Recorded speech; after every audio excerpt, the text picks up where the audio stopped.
Bonjour, on se retrouve aujourd'hui pour traiter la notion de l'état de rapprochement bancaire.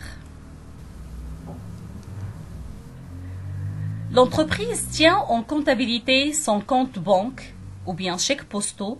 Ces mêmes comptes sont tenus de façon réciproque par la banque. C'est-à-dire, lorsque le compte banque est débité dans la comptabilité de l'entreprise, il est crédité dans la comptabilité de l'organisme bancaire et vice-versa. Prenons un petit exemple. Le 6-2, l'entreprise Alaoui règle 8000 dirhams au comptant par chèque bancaire numéro A 45 324, une quittance de loyer de février. Qu'est-ce qu'elle a payé? Elle a payé le loyer de l'entreprise. Donc, concernant cette opération, automatiquement, vont être considérées comme des charges payées. Ce sont des charges location et charges locatives 61-31 qui va être débité et le compte banque va être crédité. C'est le principe de la partie double. Quand cette opération va être créditée dans la comptabilité de l'entreprise, va être créditée dans le compte de l'entreprise, dans la comptabilité de la banque. Le compte banque dans la comptabilité de l'entreprise et le compte de l'entreprise dans la comptabilité de la banque sont des comptes réciproques. Valeur créditée en face, valeur débitée.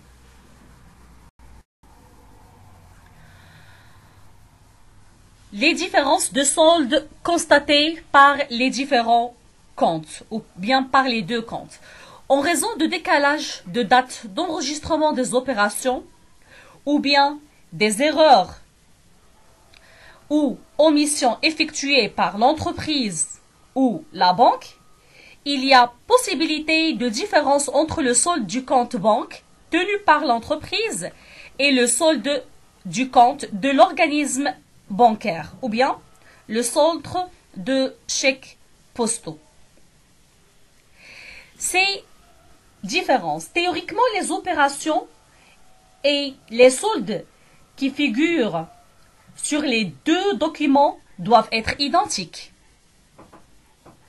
Bien sûr, mouvementés en sens contraire, comme on a déjà dit, la notion que les deux comptes sont réciproques. Si un compte est débité, l'autre automatiquement va être crédité, c'est-à-dire mouvementé au sens contraire.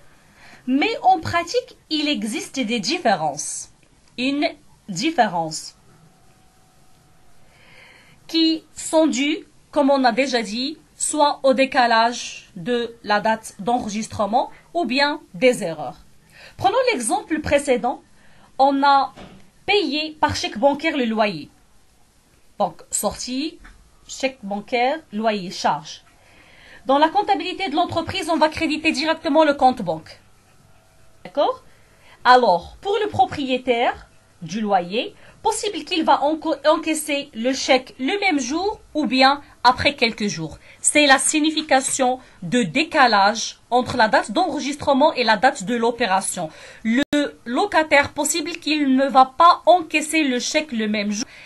La différence de jour va causer la différence entre les deux soldes, le solde de la comptabilité interne et la comptabilité au sein de la banque.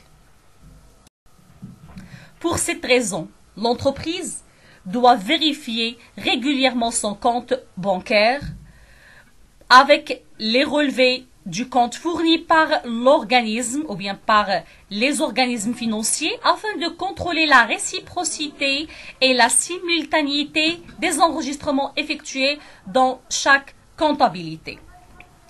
Il faut vérifier régulièrement les comptes. Donc, par quels moyens on va vérifier?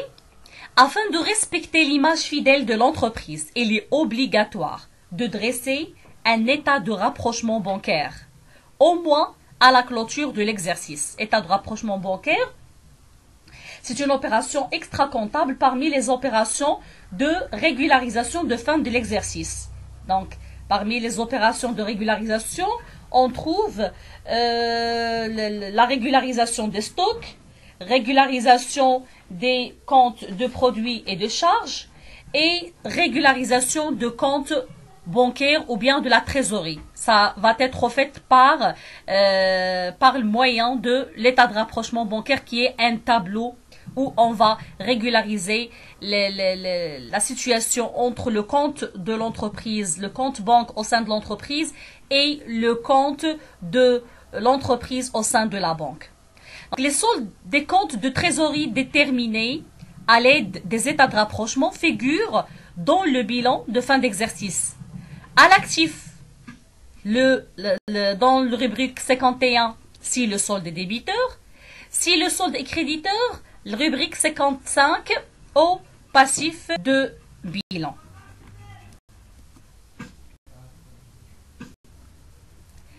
Qu'est-ce qu'on entend par l'état de rapprochement?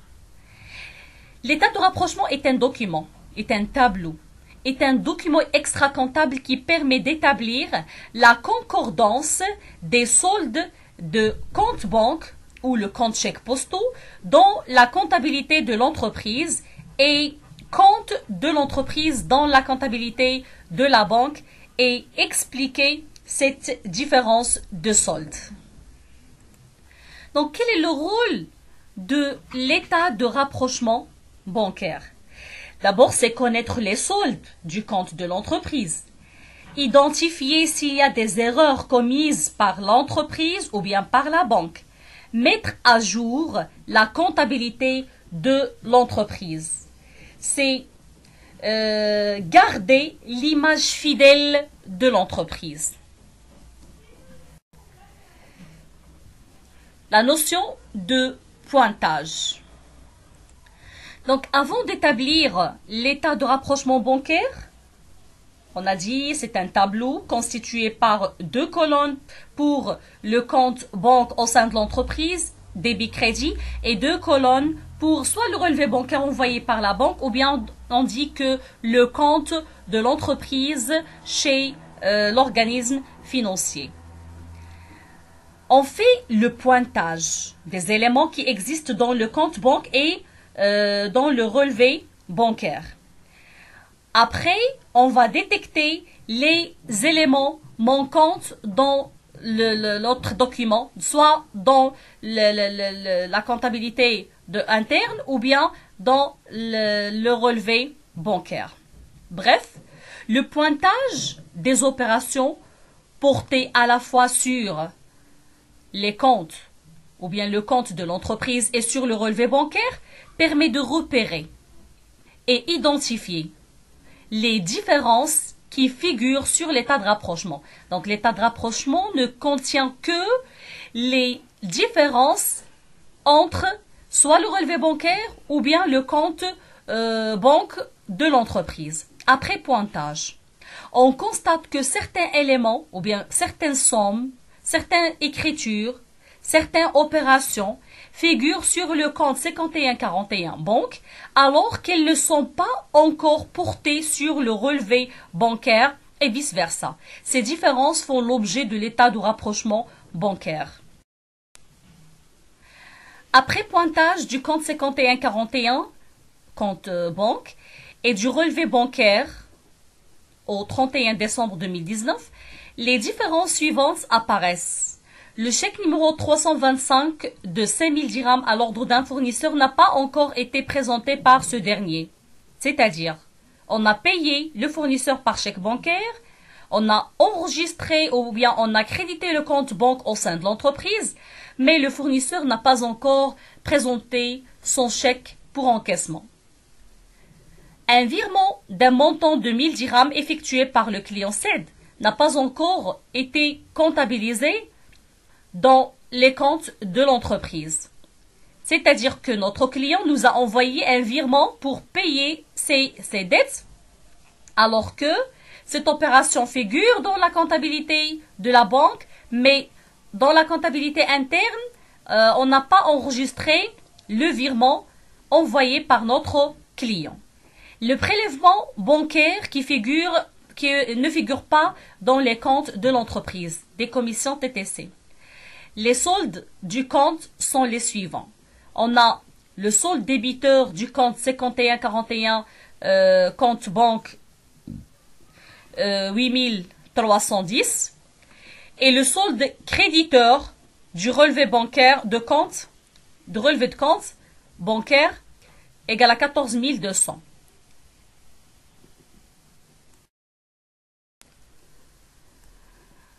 Donc, maintenant, on va établir l'état de rapprochement bancaire. Pour la forme, on a 5 colonnes. Colonne pour les opérations, colonne débit-crédit pour le compte banque dans la comptabilité de l'entreprise, débit-crédit pour le compte de l'entreprise dans la comptabilité de la banque.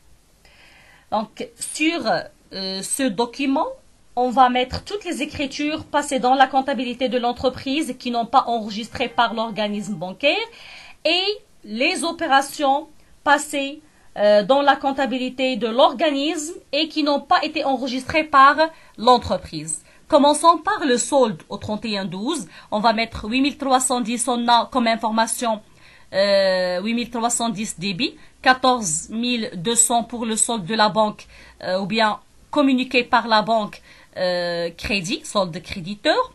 Le fournisseur ne figure pas dans la comptabilité de la banque. Donc, on va débiter le compte 5000 parce que dans la comptabilité interne, on a crédité le compte 5000. C'est sortie de monnaie, charge. On a un virement bancaire du client. Le client nous a envoyé une valeur de 1000 dirhams. Donc, cette opération doit être débitée. Le compte de la banque va être crédité. C'est le principe de réciprocité des opérations. Donc, les comptes sont réciproques. Virement, j'ai dit, de client va être débité de 1000 dirhams. Les commissions prélevées par la banque, TTC, 110 dirhams. Maintenant, on va calculer le solde. Le solde du compte banque de l'entreprise, on a un solde débiteur de 8310, plus le virement du client, 1000, moins les commissions TTC, c'est-à-dire un solde débiteur de 9200. Solde débiteur va être enregistré au crédit pour garder l'équilibre total débit égal total crédit. Dans la comptabilité de la banque, on a un solde de créditeur de 14 200. On a enregistré l'opération du fournisseur ou bien le chèque payé au profit de fournisseur de 5000 débits, 14 200 moins 5000, c'est plus 9200, c'est un solde de créditeur. Va être enregistré au débit, toujours pour garder l'équilibre. Donc, total débit, total crédit, égale à chez l'entreprise 9310. Total débit égale total crédit chez la banque 14 200. En dernière étape, l'entreprise doit enregistrer dans son compte 5141, compte banque bien sûr, les opérations omises, c'est-à-dire les écritures qui ne figurent pas dans la comptabilité, dans sa comptabilité, et qui apparaissent dans son état de rapprochement avec le relevé envoyé par l'organisme bancaire. Donc, les opérations qui manquent vont être enregistrées dans la comptabilité de l'entreprise. Qu'est-ce qu'on a? Le virement de client qui égale à 1000 dirhams. Donc, on va débiter le compte banque.